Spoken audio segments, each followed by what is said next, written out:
Welcome students. आज की इस वीडियो में हम एनसीईआरटी 9th क्लास में एक्सरसाइज 7.2 डिस्कस करेंगे। एक्सरसाइज को स्टार्ट करने से पहले थ्योरम 7.2 और 7.3 के रिजल्ट को डिस्कस कर लेते हैं। Theorem 7.2 angles opposite to equal sides of an आइसोस्केल ट्राइंगल आर इक्वल। आइसोस्केल triangle means a triangle in which any two sides are equal.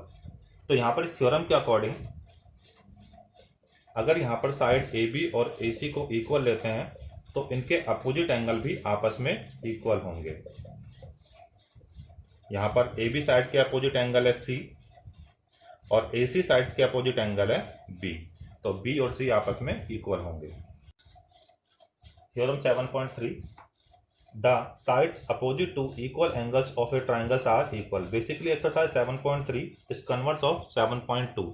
अब की बार इस थ्योरम में रिजल्ट यह है कि अगर ट्राइंगल ए बी सी में सपोज एंगल बी और सी इक्वल हैं, ये दोनों एंगल आपस में इक्वल हैं, तो इनके अपोजिट साइड भी इक्वल होगी। मीन्स यहाँ पर बी के अपोजिट साइड है ए सी और एंगल सी के अपोजिट साइड है ए बी। तो हम यहाँ पर ये रिजल्ट फाइंड करेंगे, A B is equal to A C. Now exercise 7.2 question number 1। तो सबसे पहले इसका डायग्राम ड्रॉ करते हैं।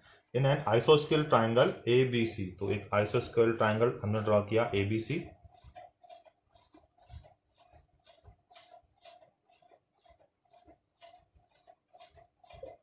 इन which A B is equal to A C. Next bisector of angle B, तो यहां पर हमने एंगल बी को बाइसेक्ट किया, मीन्स ये दोनों पार्ट आपस में इक्वल होंगे। And bisector of angle C, तो एंगल सी को यहां पर बाइसेक्ट किया और ये दोनों बाइसेक्टर पॉइंट ओ पर मीट करते हैं और उसके बाद ए को ओ से ज्वाइन करना है। तो इस तरीके से डायग्राम बनना हमारा इस क्वेश्चन के लिए। सबसे पहले क्वेश्चन से गिवन पार्ट कॉपी करते हैं। इन आइसोस्केल triangle A B C in which A B is equal to A C, B O is the bisector of angle B and C O is the bisector of angle C. अब यहाँ पर हमें two part prove करने हैं। First part O B is equal to O C and second part A O bisect angle A. तो start करते हैं first part के लिए prove. In triangle A B C A B is equal to A C, ये हमें question में given था। अगर ए बी और ए सी आपस में इक्वल है तो यहां से हम एक रिजल्ट फाइंड कर सकते हैं। ये हमारे पास ट्राइंगल है ए बी सी, यहाँ पर ए बी और ए सी इक्वल साइड्स हैं, तो इनके अपोजिट एंगल भी आपस में इक्वल होंगे, यानी angle A B C will be equal to angle A C B. तो साइड इक्वल हो गए तो इनके अपोजिट एंगल इक्वल करते हैं। This implies angle A B C is equal to angle A C B. तो यहां पर हम रीजन लिखेंगे angles opposite to equal sides are equal. यहाँ पर हम LHS और RHS दोनों को हाफ करते हैं। तो यहाँ पर पहले LHS का हाफ किया और अब की बार हम RHS का हाफ करते हैं। अब अगर हम यहाँ डायग्राम को ध्यान से देखें तो एंगल ABC इसको बाइसेक्ट किया BO ने, तो ये दोनों पार्ट्स आपस में इक्वल होंगे। तो ABC को हाफ करने पर हम लिखते हैं यहाँ पर angle OBC is equal to, similarly यहाँ पर हमारे पास सेकंड एंगल है ACB और इसको OC बाइसेक्ट करता है, मतलब ये दोनों पार्ट आपस में इक्वल हैं। तो ACB को हाफ करने पर हम लिखते हैं एंगल OCB। अब अगर यहाँ पर हम ट्राइंगल OBC को ध्यान से देखें, OBC ये दोनों एंगल आपस में इक्वल हैं, तो इनके अपोजिट साइड भी आपस में इक्वल होंगी। तो यहाँ पर हम लिखेंगे this implies OB is equal to OC और यहाँ पे हम रीजन मेंशन करेंगे sides opposite to equal angles are equal. Means अगर किसी ट्राइंगल में टू एंगल्स इक्वल हैं तो उनकी अपोजिट साइड भी इक्वल होंगी। Part second A O bisects angle A. तो यहाँ पर एंगल ए है, ये पूरा एंगल है ए, और यहाँ पर इसको बाइसेक्ट कर रहा है ए ओ, मतलब हमें इन दोनों पार्ट्स को इक्वल प्रूव करना है। एंगल ओ ए बी और एंगल ओ ए सी को यहाँ पर हमें इक्वल प्रूव करना है। तो स्टार्ट करते हैं इसका proof. Since A B is equal to A C, ये हमें क्वेश्चन में गिवन था। अगर ए बी और ए सी आपस में इक्वल हैं तो इनके अपोजिट एंगल भी आपस में इक्वल होंगे। Means angle A B C is equal to angle A C B. Reason, angles opposite to equal sides are equal। तो यहाँ पर हम दोनों एंगल को हाफ करते हैं, ए बी सी को हाफ किया और ए सी बी को भी हाफ किया। यहाँ पर हमें क्वेश्चन में गिवन था एंगल बी बाइसेक्ट होता है, एंगल बी बाइसेक्ट होता है तो ये दोनों पार्ट आपस में इक्वल हैं। तो अगर हम ए बी सी को हाफ करें तो ए बी सी को हाफ करने पर हम यहाँ पर लिख रहे हैं एंगल ए बी ओ।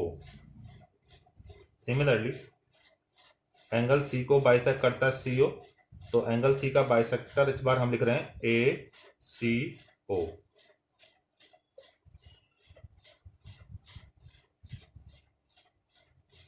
ठीक है, तो अब इन दोनों ट्रायंगल को कॉन्ग्रुएंट प्रूव करना है, तो इन दोनों ट्रायंगल को मेंशन करते हैं। In triangle O A B and triangle O A C.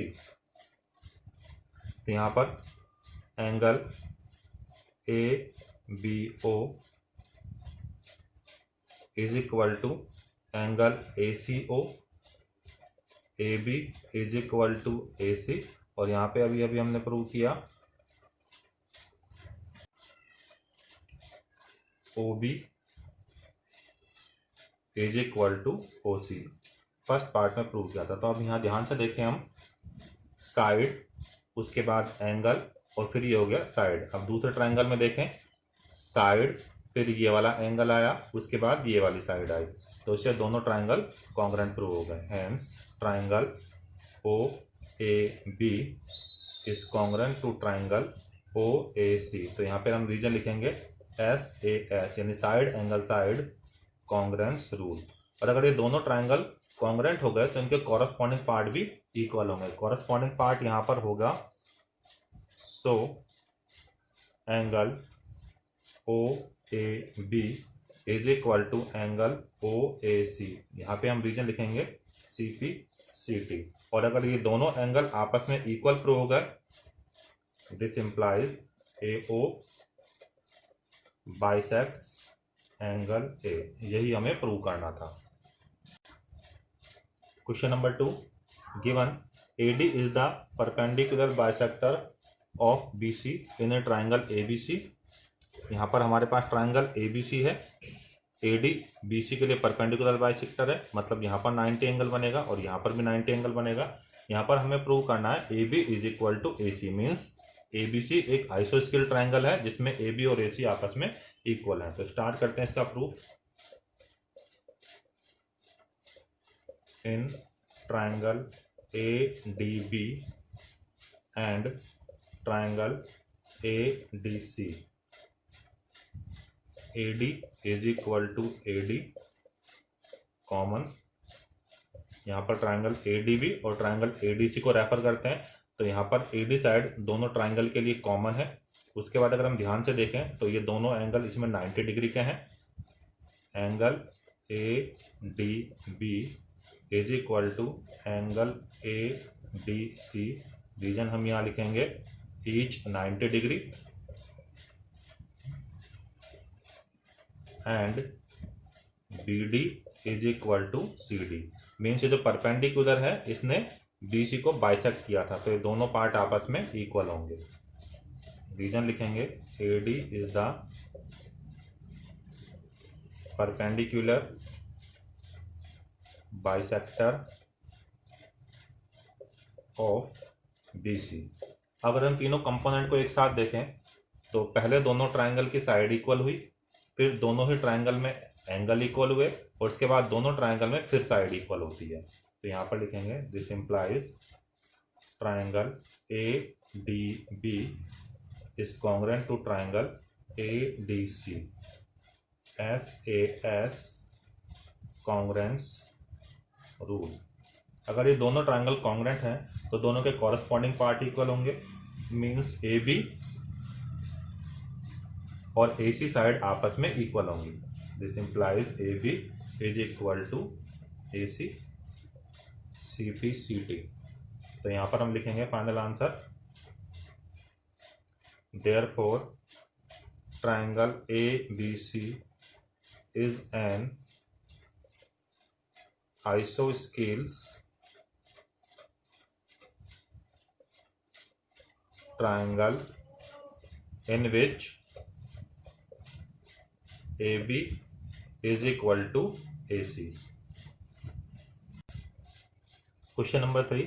Question number 3 में गिवन है ट्राइंगल ABC एक आइसोस्केल ट्राइंगल है जिसमें साइड AB और AC आपस में इक्वल है। साइड AB के लिए एल्टीट्यूड ड्रॉ किया CF और साइड AC के लिए एल्टीट्यूड ड्रॉ किया BE।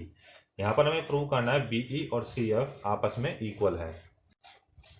इस क्वेश्चन को सॉल्व करने के लिए हम थोड़ी देर के लिए साइड BC को रिमूव कर देते हैं, और साइड BC को रिमूव करने पर हम डायग्राम को ध्यान से देखें तो जो BE है वो ट्राइंगल ABE का पार्ट है और जो CF साइड है वो ट्राइंगल AFC का पार्ट है। तो अगर हम इन दोनों ट्राइंगल को कॉन्ग्रुएंट प्रूव कर दें तो कॉन्ग्रुएंट प्रूव करने के बाद CP CT से दोनों साइड इक्वल हो जाएंगी। स्टार्ट करते हैं। In triangle AEB and triangle AFC, तो अगर हम ये ध्यान से देखें angle AEB is equal to angle AFC, ये दोनों ही एंगल 90 डिग्री के हैं।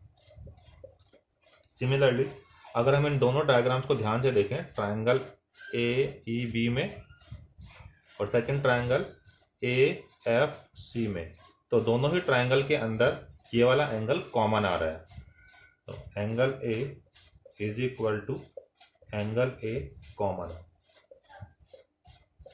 उसके बाद क्वेश्चन में हमें गिवन है AB side is equal to AC। AB से एक आइसोस्केल ट्राइंगल है जिसमें AB is equal to AC है। अगर हम इन तीनों कंपोनेंट्स को एक साथ देखें तो दोनों ही ट्राइंगल के अंदर एंगल्स के 2 पेयर इक्वल हो गए और उसके बाद एक साइड इक्वल हो गई। तो इसका मतलब triangle AEB is congruent to triangle AFC। तो CP CT से हम यहाँ पर लिख सकते हैं BE is equal to CF।